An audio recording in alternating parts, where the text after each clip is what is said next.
What's going on, Crypto Paradise people? It's your boy Nate here, back again, flying solo for another interview. Today, I have joining me John Karp. He is the founder of the NFC Conference, the non-fungible conference, which Ferrum, our parent company, attended just about a month ago. Had a fantastic time there in Lisbon. Wanted to get him on here to talk about his experience in crypto, what it's like to found and to start a conference, one of the best conferences I've been to, and talk a little bit about what his plans are for the future with the NFC conference, where he sees the market going, and talk about some of the unique things about the NFC conference, which made it such an awesome experience. John, welcome. How you doing today? GM, hi Nathan. Super happy to be with Crypto Paradise today, and thank you. I love all the Ferrum Network people. You guys are like super deep into everything you're doing. So super happy to be with you today. Well, thanks, man. I really appreciate that. We had an absolute blast at the conference in Lisbon. It was a very unique conference. I've been to a lot of conferences all around the world, and NFC, you guys did such an awesome job of bringing such unique groups, different sectors of the industry together, and creating just a really unique and intimate experience that combined some fantastic and very different sectors. I'm not gonna lie, but there was a lot of different projects, a lot of different types of people there. You brought it together fantastically and really just killed it. So thank you for having us. We had an absolute blast. If you guys are watching and you haven't seen any of the clips, check out on our Ferrum page, the main page for Ferrum Network. We've been posting all sorts of videos. We actually had some professional video editors come out and take some really great videos of the conference. It was a beautiful venue. And well, I'll let you go watch the videos, and we'll get into more about the conference here in a minute. But John, tell us a bit about yourself. How did you get started in crypto, and what led you to where you are today? Actually, my background is a tech event. I co-founded a company like 14 years ago called hackathon.com. So, Okay. really specialized in organizing hackathons for Web2 companies mainly, Facebook, Microsoft, Intel, Google, etc. And so, yeah, I was already doing a lot of events related to blockchain, AI, immersive technologies, because it was always about what's new, basically, for our client. But it's so yeah, I was into I knew blockchain, but I was not really deep into that. I was not deep into that.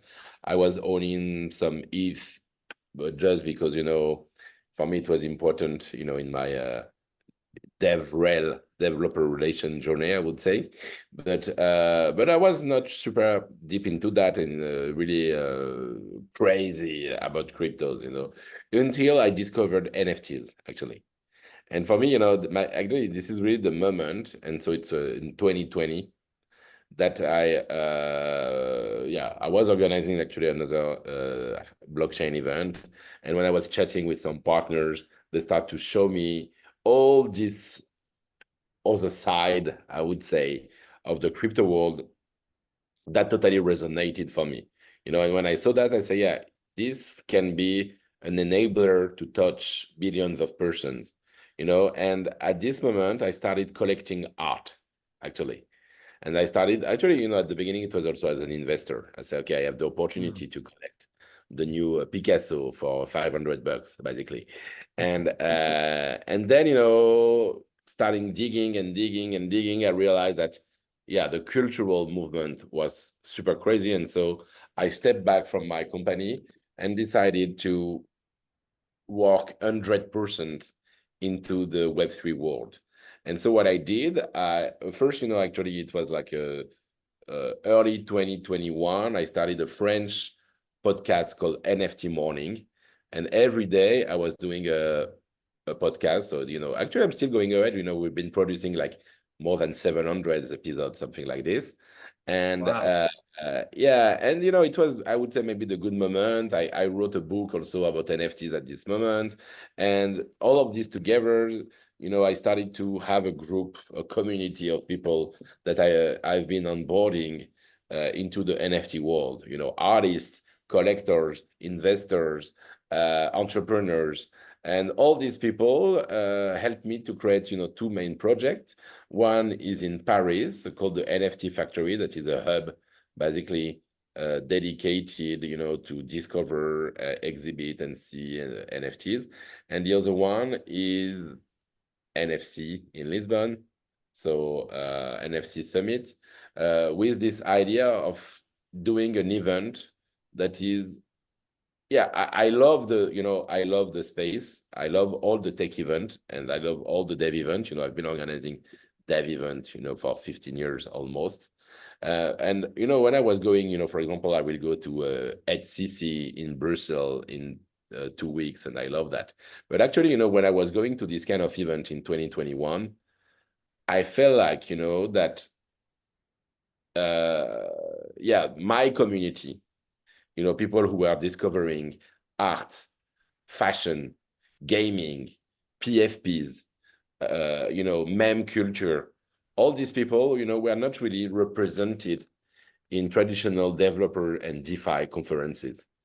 And I say, yeah, I want to do something exactly for in the Web3 world, but with a strong cultural aspect. And so this is how I ended up by creating, the NFC. So the first edition, yeah. So we've been organizing the third edition this year, basically. So it was almost 3 years ago we started working on it, with this idea of, one, getting culture in the middle, and two, doing something that is creating experiences, having something that is not like, I love, again, conferences, but as I've been organizing more than 1,000 of events, and as I've been interviewing almost 1,000 of people, I can get bored pretty easily. So I wanted something fresh, something, if I go inside a conference room, I want to be excited. If I attend the talk, I want to be excited. If I going through the event, I want to feel like it's fresh, it's surprising, it's engaging. And so this is how I tried, and I started working on the NFC, basically. Fantastic. Well, and from my opinion, you've accomplished your goal. I think one of the things that like first impressed me was simply the location where you held the conference at. Most conferences are in a stale, bland, cookie cutter conference hall, right? Not the case with NSC. How did you choose Lisbon, and how did you choose this particular? I can't remember the name of the building, but it Yeah. was amazing. It was up on this giant hill overlooking the ocean with this huge park, and there's statues outside. The whole interior is like marble with paintings on the walls, and just the building itself set a very different tone from the time you're walking in the front door. So how did you Yeah. decide on that spot? It was really important for me, and I think it's okay. First, I agree with the first point is that actually I live in Paris, and I selected Lisbon. I didn't know the city so much before. I've been benchmarking basically and asking all the people, where should I do the event? What I knew is I wanted a area with a basically like a strong cultural background, with also a good crypto community. And Lisbon is kind of becoming a European capital right now, and a lot Right. of people from US and everything else are moving to Lisbon. And also there's a lot of, yeah, startup background, tech background is pretty important right now. So I see it as a new European capital. But what is nice is also that it's smaller than Paris, where I live, or London. And so I wanted to really have something where the event is taking over the city, where, if you are going to an event to another, it's not big distances to to take a cab. It's easy. I want something easy for people to Mhm. enjoy, to have 100% of their mind in the conference spirit and really enjoying. And of course, having the weather, having the food, having something affordable also is important, to compose what I wanted to do. And this is why we're doing this event in early summer in the city next to the sea, with this idea of mixing inside but also outside activities to really have this kind of festival atmosphere.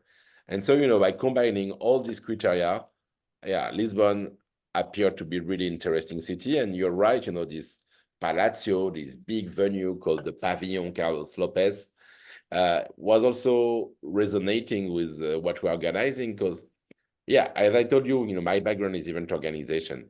And I know that in every city in the world, you have convention centers, conference centers that are the biggest place normally to organize events.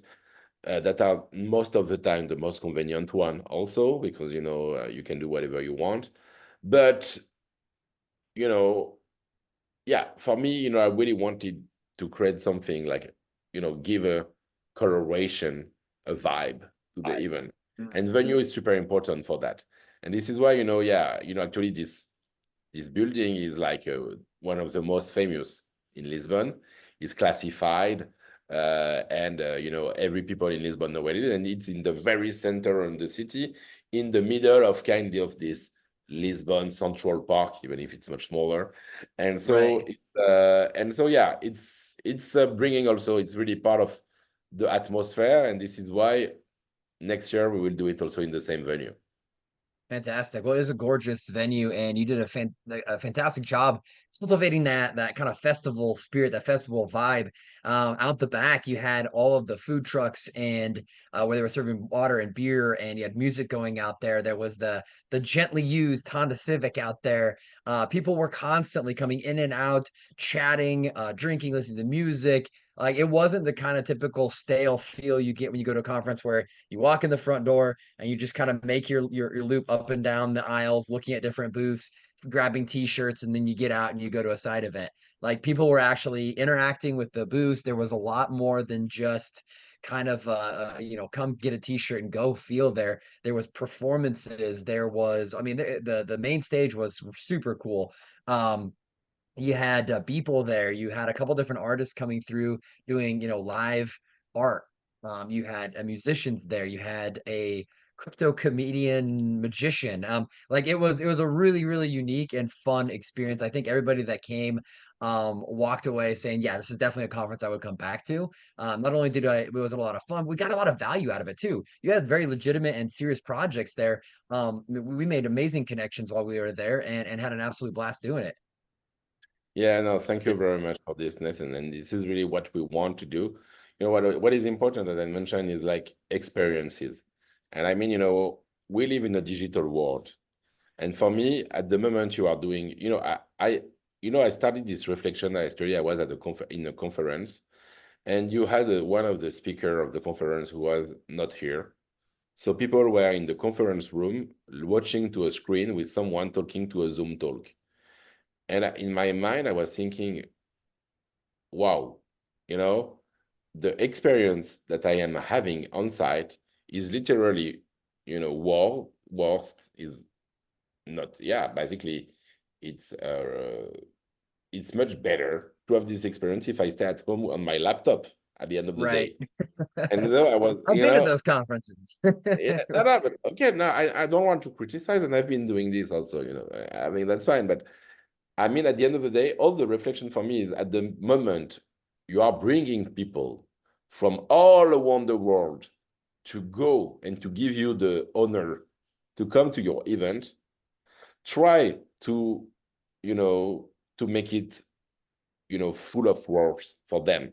And so this is all the point, when you go, my nightmare is all this event where all the rooms are empty because side events are on the only one bringing value to the event. But to do that, you need to bring a lot. And when I say a lot, Mm, it's a lot. So it means, yeah, for example, you're mentioning the main stage. Yeah, the main stage, this is maybe the only event where we have a huge immersive room for more than 500 people, surrounded by 7-meter high screens and monolith blocks. And yeah, it's a mix of tools, but also a lot, as you mentioned, art shows happening, live performance, dancers, body painters, magicians. Because why are we doing that? Because, enjoying something, of course, we already know things about the point of view about what is crypto, and we have some ideas. But when we come physically to something, we need to live an experience where if you're not there, it's not the same. It's not something that you can just watch on YouTube and you are living the same experience. And for me, that's right. important. And this is why, all the rooms are we have this way of thinking. Is it interactive enough? Is it like original enough? Does it make sense? And this is why also, we made this choice to include a big variety of communities. And we didn't did it, just by doing, oh, John Karp will invite some ordinals speaker and some people. So, if we really want to make it community-based, we need to basically give the lead to community leaders. And this is how we ended up by organizing 5 events in the same area with 1 ticket. And these 5 events, yeah, so it was like when you come to NFC, yes, you can see non-fungible conference with art, fashion, gaming, and mainly maybe Ethereum project, even if it's not only that. But you have also the meme conference, the meme con, where it's only focused on meme project. And you had Ordinals Lisbon, and organized by all the Ordinals Pizza team and Ordinals Ninja Pizza team, and Trevor and all the team, and also AI movie festival, and also a real music festival actually organized on the beach. Mm-hmm. And so this is where and all of these people, we give them the ownership of the project. We say, this is your event. You do whatever you want. You organize it the way you want. You bring the speakers you want. You bring the partners you want. This is your event. And, in one hand, it's a lot of communities. But on the other hand, we keep this consistency that is important for me, that it's all about culture. And when I say culture, Ordinals project, if someone know, I'm pretty sure that the same person who was interested by going and aping into NFTs in 2021, if this person come right now in the space, she will have interest in the Ordinals project, basically. The same for meme coins, it's, there are a lot of, for me, it's kind of the same crowd, even if it's different communities, everyone selected his own interest, because you cannot be everywhere and you cannot dig into all the communities and be part of all the discords on everything. But, at the end of the day, it's pretty compatible and it's very close. And this is what is important for me, all this cultural aspect. And for me, meme culture is cultural, and all this PFP culture is cultural also. And so, everything we are living as communities is very, very strong. And of course, there's always some finance somewhere. There's always some up and down and lifting floors or flipping or whatever. But, what is really interesting for me is also all this cultural aspect that is happening. Yeah, that was one of the things that I love most about it is that, you want to talk about rabid diehard communities. You're not going to find any more serious communities than things like meme coin communities, than your ordinals, the NFT communities, than the art communities that were there, the fashion communities that were there, the gaming communities that were there. And you brought all of these people into one building and brought these 5 conferences together. And it was a lot of very, in one hand, unique communities, but on the other hand, like you said, they're all still very similar in the sense of, they understand the power of Web3, they understand the power of community within crypto, and there's some of the strongest communities that there were. So everybody, it just created just a really, really unique feel and a unique experience at the conference, having such wildly, different, but also communities that have a same focus, kind of a same goal with this technology and using it to develop their passions into one place. It was a really fun experience. I know the meme con guys were making all kinds of noise all week, having a blast in there. The AI had a fashion show that was going on, had brought all sorts of interesting stuff to the forefront of the conference. The Ordinals stage was busy nonstop. And like I said, you had performers and some really fascinating projects there, and serious projects as well. I don't. It wasn't just memes and stuff running around. There was No, very no, but serious AI projects and yeah, all sorts of stuff there. But this is Go what I ahead. like, because, of course, we have kind of this cultural and fun of music atmosphere. But at the end of the day, so many people are coming back to me and telling me that they are doing business at the event. And this is the point, this is part of the thing. Yes, all of us are doing business in a way. But at the end of the day, I prefer to do it in this atmosphere where you create real relation. And so many people, they find partners, they find clients, they find people to work with, but in an atmosphere that is much more different. And for me, it's super important. Yeah, absolutely. And then you capped it all off with a 15-hour long music festival on the beach and in one of the coolest clubs in all of Lisbon. So, I mean, what a way to cap off an amazing week at the conference. It That's was cool. No, we thank you very everybody much. had a lot of fun. It was a nonstop. It was a lot of work, but it was a lot of fun as well. So what's next for the NFC conference? Is it going to be in Lisbon again next year? Are you sticking with the same core group of sectors? What are the plans for NFC next year? Yeah, the plans is to do the same, but trying to do it better. This is always the idea. We are already working on the next edition. It will happen the last week of May, like it happened this year, in the same venue. But yeah, we are already trying to bring innovative ideas. I will tell you more very, very soon, but we're already cooking some stuff. All the thing is, again, this is all my thing. I've been organizing, more than 1,000 of events for corporate. And, if I am in this world right now, is to have fun, is to create something new, unexpected. And so for me, if we just do the same every year, it's boring. So we need to bring something new every time. And so we are working already right now and trying to develop some projects that will bring that will again, make people feel like it's different from other events. Well, I'm looking forward to it. I know it was going to be worth the flight from Vietnam to Lisbon to attend. Like I said, I've been to a ton of conferences all over the world, and this was by far the most fun conference I've been to, and definitely one of the most beneficial in terms of connections that we made.